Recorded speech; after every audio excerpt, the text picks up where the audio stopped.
I'm joined backstage at the Brook in Southampton, and it's an absolute pleasure to say welcome, Tom Odell. Hello, how's it going? How are you doing? I'm good, thank you. Yeah, so is this one of the first times you played in Southampton? Yeah, it is the first time playing. It's the first time? Yeah, hopefully it won't be the last. Well, no, because you've also got the nice headline slot already booked for the Guildhall. Guildhall, yeah. Is it a nice place? Very, very nice place. Very good. Big, a lot of people to please. Really? It's selling fast. Oh, cool, yeah, good. No, it's exciting. I'm excited for this evening as well. Well, I've just heard a little bit of the sound check. It was sounding absolutely amazing. Are you feeling ready for it? Yeah, it's good. Yeah, I'm feeling good. Yeah, it was fun. Nice. I like this venue. It's cool. It's lots of very famous artists have played here. So, Yeah, well, you're now one to add to the wall. I don't know about that. well, one of the first things I have to talk about is how did it feel when you found out you'd won the Brit Award? It felt good. It felt it's weird to be winning a Brit Award at this stage in my career, but it's I was very honoured and crazy to be on have an award that like Emily, Sandler, and Adele and Florence have. So yeah, it's crazy. Does that add pressure? Do you kind of feel, especially because you're the first male to win it as well, you've got to achieve? I guess a little bit. Yeah, I mean, I've always kind of put pressure on myself anyway. So I don't know if. Yeah, kind of. I guess there is a little bit of pressure, yeah. But I try not to think about it. Yeah, but does it also kind of give you a nice little bit of hope because you've won the award. Critics have said, if you look at the people who've won it before, like you said, Adele, Ellie Goulding, Florence Machines. I mean, it's putting you in a good little space there, isn't it? Nice. It's nice. Yeah, it's good. I'm very proud to have won it. Well, how was it actually being at the Brits? I mean, I'm just for looking at it, watching on TV, it was amazing. So I imagine just being there. It was good. It was it was nice to do the performances. We played the new single "Hold Me" on the ITV2 after show thing, a little acoustic performance. I did that, and it was good. And we did the pre-show as well. It was amazing. It was amazing. You could walk backstage and there's sort of Justin Timberlake walking around, with various other superstars. So yeah, it's kind of crazy, but yeah, it's good fun. Did you pick up any tips? Like, did you have a word with Emily? Because I know you sat on the same table as her and that too. Yeah, well, I was actually sat on a table with Lily, but I joined her for that interview. But Emily. Whenever I see Emily, she's so supportive and she's lovely and she's one of the nicest people I've met in music. And she's always talking about how it felt for her, and it's really nice that knowing that she's done it already. Well, you said about sitting with Lily. I mean, how was it working with her? It's great. She just lets me kind of do my own thing. Really, she signed me to her label just over a year ago, and it's kind of like what was amazing about it is she kind of just said, all right, I said to her I really wanted to make an album, and she was like, okay, go away and do it, and she's really facilitated that. But she's kind of just let me get on with it, really. So she's giving you that freedom, that artistic license to do what you want. Yeah. Well, it's certainly come out, especially with the release of the Another Love EP. That was amazing. So thanks, man. It's proven well. I mean, you cheers. Obviously doing well. At the Brits, you said you got to walk past like Justin Timberlake. Did you actually get to meet anyone? Anyone that you've idolised before? I met a couple of people. I don't know. They're all just people, aren't they? But yeah, it was good. It was good. I did Jonathan Ross a couple of weeks back, and I was sat in the green room with Justin and. On first name terms now.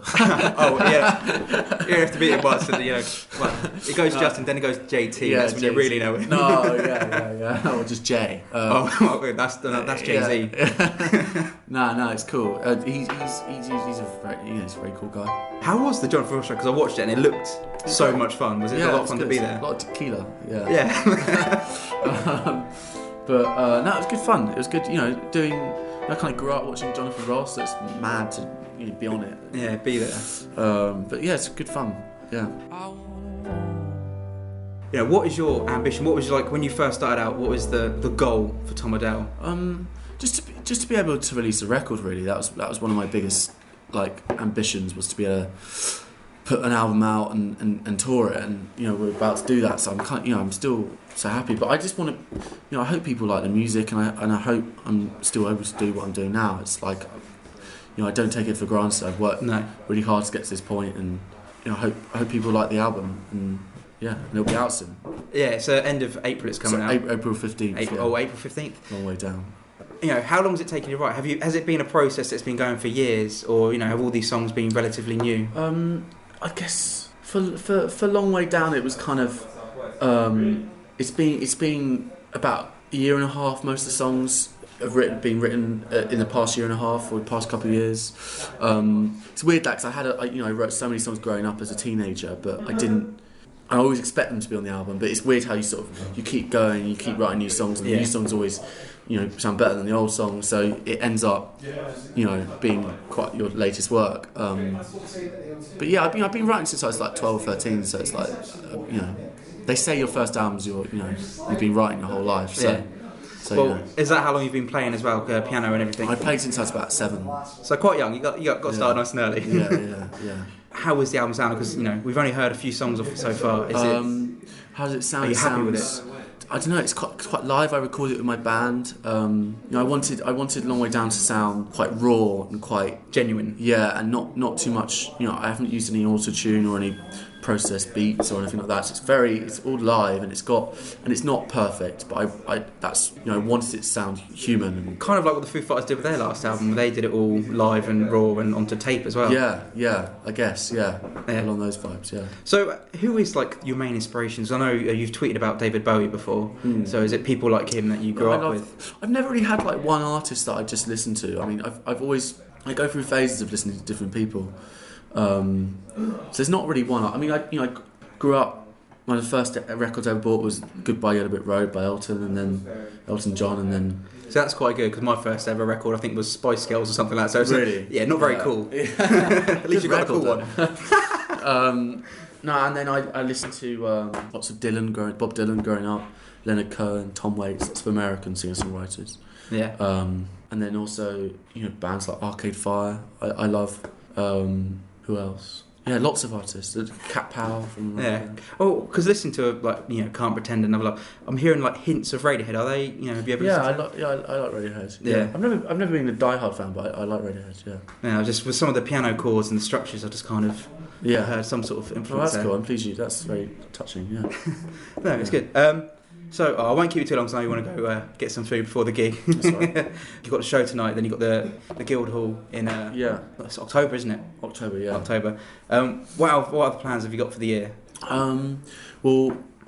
We do our London show tomorrow. I've got a bit of a crazy week this week. We're doing our London show tomorrow, and then we're going to Texas for 2 days. For South by Southwest, and then we fly back, and then we've got on Friday evening we've got something I can't tell you about, but it's quite big happening.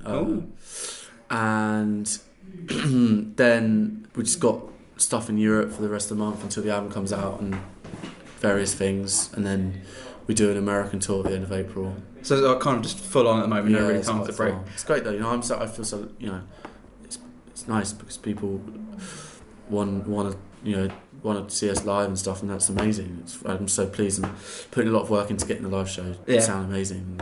From the soundtrack, I only heard like a couple of tracks, but it was sounding solid. Great. Wow, best of luck tonight. I'm sure it's going to be amazing. Thanks, Simon. Yeah. And again, I'll see you hopefully in October as well. Yeah, it's good. Great to meet you. Yeah. You too. Thanks, cheers. Thank you very much. Thanks.